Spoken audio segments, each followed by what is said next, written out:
Hello, dear scholars.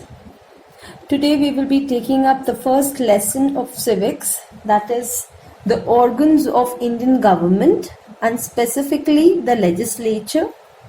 Before moving forward, let us have a understanding about what civics is.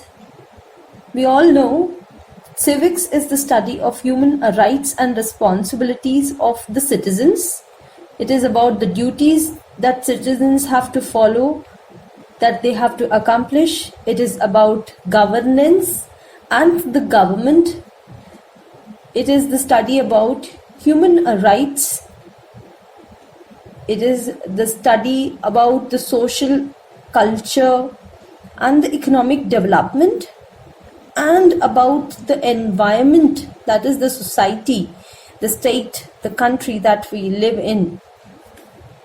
Now, what is the importance? Why do we study civics? We study civics in order to understand the human rights that is being given by our government, or the basic rights that we have, like right for freedom of speech, right for movement, right for following any profession, right for worshipping any religion. It is to understand the duties and the responsibilities of the citizens. That is not just the rights, but with those rights, what are our duties and responsibilities as citizens of country. It is also to understand about the environment in which we are living in. Civics helps in promoting peace and security in our society. It helps us to understand and uphold our culture that we belong to. And it also helps to establish a good relationship and respect for fellow citizens. So, dear scholars, in this lesson we will be discussing about the composition of the Indian Parliament, that is the Lok Sabha and the Rajya Sabha. We will compare and understand how Lok Sabha and Rajya Sabha functions, what their powers are. We will be studying the relationship between these two houses, the two houses of Parliament, and we will also understand about the powers of the Union Parliament, both the houses together called Parliament. What are their powers that they have? Now, when the country has to be run, that is, the country has to be governed, there are so many activities that the government has to follow. And in order to follow, or in order to accomplish those activities, the government should have various institutions. That is what we would study in this lesson. Now, various activities that government has to do may be like ensuring the securities of the citizens and providing them facilities for good education, for good health. The government also have to collect taxes and spend those taxes in the development of the society, in administration, transportation, communication, defense, development programs, building of bridges, dams. They also have to formulate and implement several welfare schemes for the development of the people. There are some people who have to take decisions on how to go about these activities related to the welfare schemes, and there are those who have to implement those decisions. It is also about the importance that these activities keep taking place even if the person in the key position keeps on changing. So, to attend all these tasks, several arrangements are made in all modern democracies, and these arrangements are known as institutions, as I mentioned earlier also. And a democracy works very well when these institutions perform functions assigned to them. A political institution is an organization which creates, enforces, and applies laws that mediates or brings down the conflicts, makes governmental policies on the economic, and the social systems. Examples of such political institutions may be political parties, trade unions, the courts that we have. Thus, we can state that political institutions are referred to the recognized structure of rules and principles within which the above organizations operate, including such concepts as the right to vote, responsible government, and the accountability. The institutions that we have in India, which works under the union government, are mainly divided into three organs. The three organs are the legislature, the executives, and the judiciary. Now let's understand what is meant by legislature. It consists of the representatives, those who have been elected by the people with power to enact or to make laws for the country. Now the main functions of the legislature are: this organ can change or amend the constitution if it is necessary. Secondly, the legislature can control the income and expenditure of the government. No new tax can be levied without legislature's permission. It also have the rights to sanction all the expenditure of different government departments. And third, the legislature can even control the executives. The second organ is the executives. It consists of the president, the prime minister, and the council of ministers down to the lowest clerks. This organ of the government can execute laws or policies which have been passed by the legislature. The executives have to look after the overall administration of the country and carry out the laws which have been made by the legislature. That is the duty of the executives. Now, third in the row is judiciary. The judiciary consists of all the courts at the different levels or the tiers in a country. It is that branch of government that has to administer justice in the country. The main function of the judiciary are to interpret the laws and to protect the fundamental rights of the citizens. There are courts at three levels in the country. That is the Supreme Court, that is the only court and of the supreme authority. Then we have next level is the high courts, and the bottommost level is the district courts.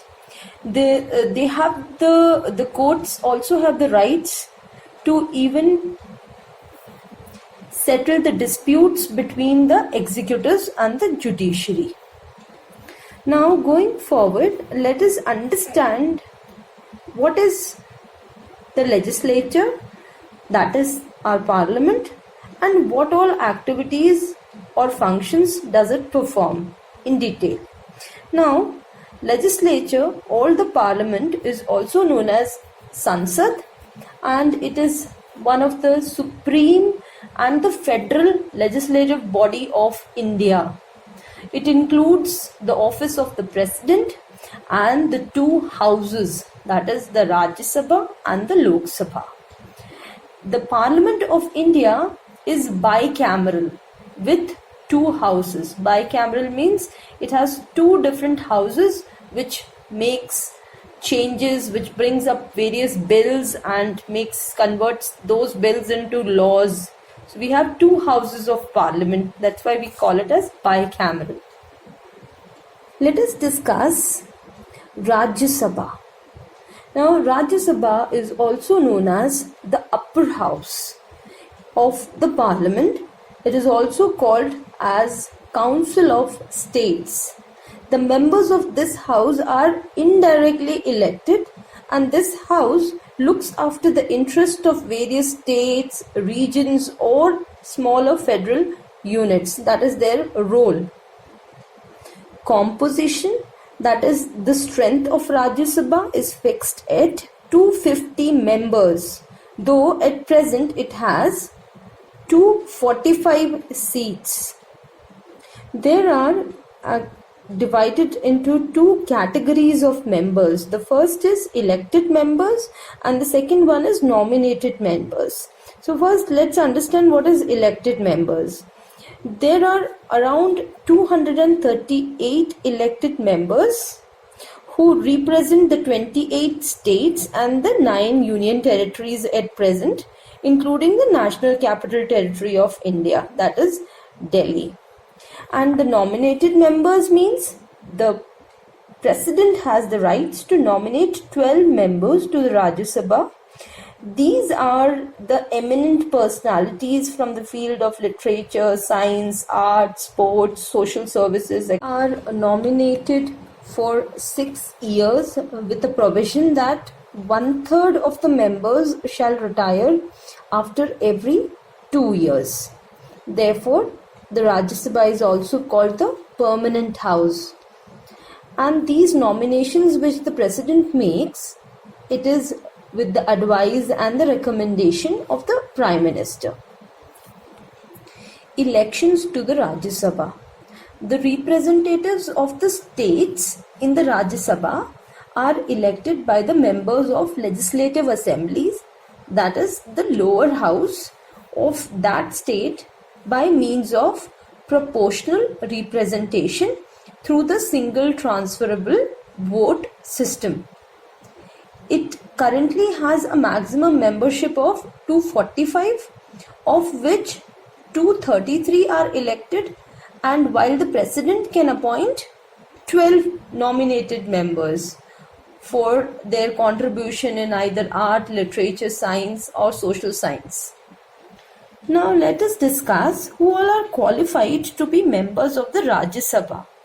So in order to be a member of Rajya Sabha, a candidate must possess the following qualifications, or should hold these qualities.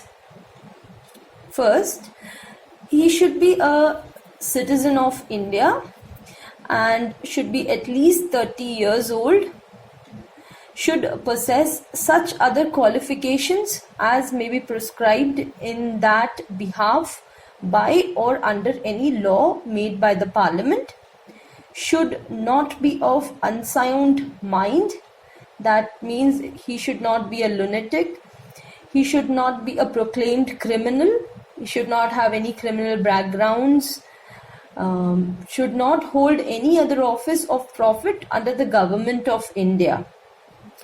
About the tenure of Rajya Sabha, as discussed earlier also, Rajya Sabha is a permanent house, and that is why each member has a term of 6 years. The members are elected for a period of 6 years, and 1/3 of its total members retire at the end of every 2 years, and the equal number of new members are elected or nominated to fill in the vacancies caused by this retirement of 1/3 members. The presiding officer or the ex officio chairman of Rajya Sabha is the Vice President of India, Shri Venkaiah Naidu. Ex officio means by virtue of office. He presides over the meetings of Rajya Sabha, but he has no rights to vote on any issue discussed in the House. He can, however, exercise a casting vote in case of a tie in the Rajya Sabha. Next is the working pattern or how the Rajya Sabha functions. There are sections of Rajya Sabha is called by the President twice a year, with a gap of not more than 6 months between the two sessions. That means the President can call for the session for 2 times in a year, and the gap should be less than 6. That means it should not be more than 6 months. The President can also call a special session of the Rajya Sabha if he wants. It functions through a parliamentary procedure and a number of committees, singly or jointly with the Lok Sabha. Quorum of the Rajya Sabha. Quorum means the minimum number of members required to be present in order to conduct a meeting of the either a Rajya Sabha or Lok Sabha. So the minimum number of members required to be present during a meeting in a Rajya Sabha is 1/10 of its members. That means 25 Rajya Sabha members should be present before a meeting or a session of the Rajya Sabha so that it can be held successfully. Next is about the salary and allowances of the Rajya Sabha members. The members of the parliament draw a monthly salary of rupees 50,000. They have a daily allowance of 2,000 per session that they attend. They also get free accommodation, that means residence in Delhi to stay. They have free travel and free local calls of 1,50,000. They also receive a pension. Apart from this, they have various allowances. And under the Member of Parliament's Local Area Development Scheme, a member of the Rajya Sabha can spend annually up to 5 crore rupees in a state of which he is a representative, and he have to consult with the district magistrate before he spends this amount for the development of that particular state.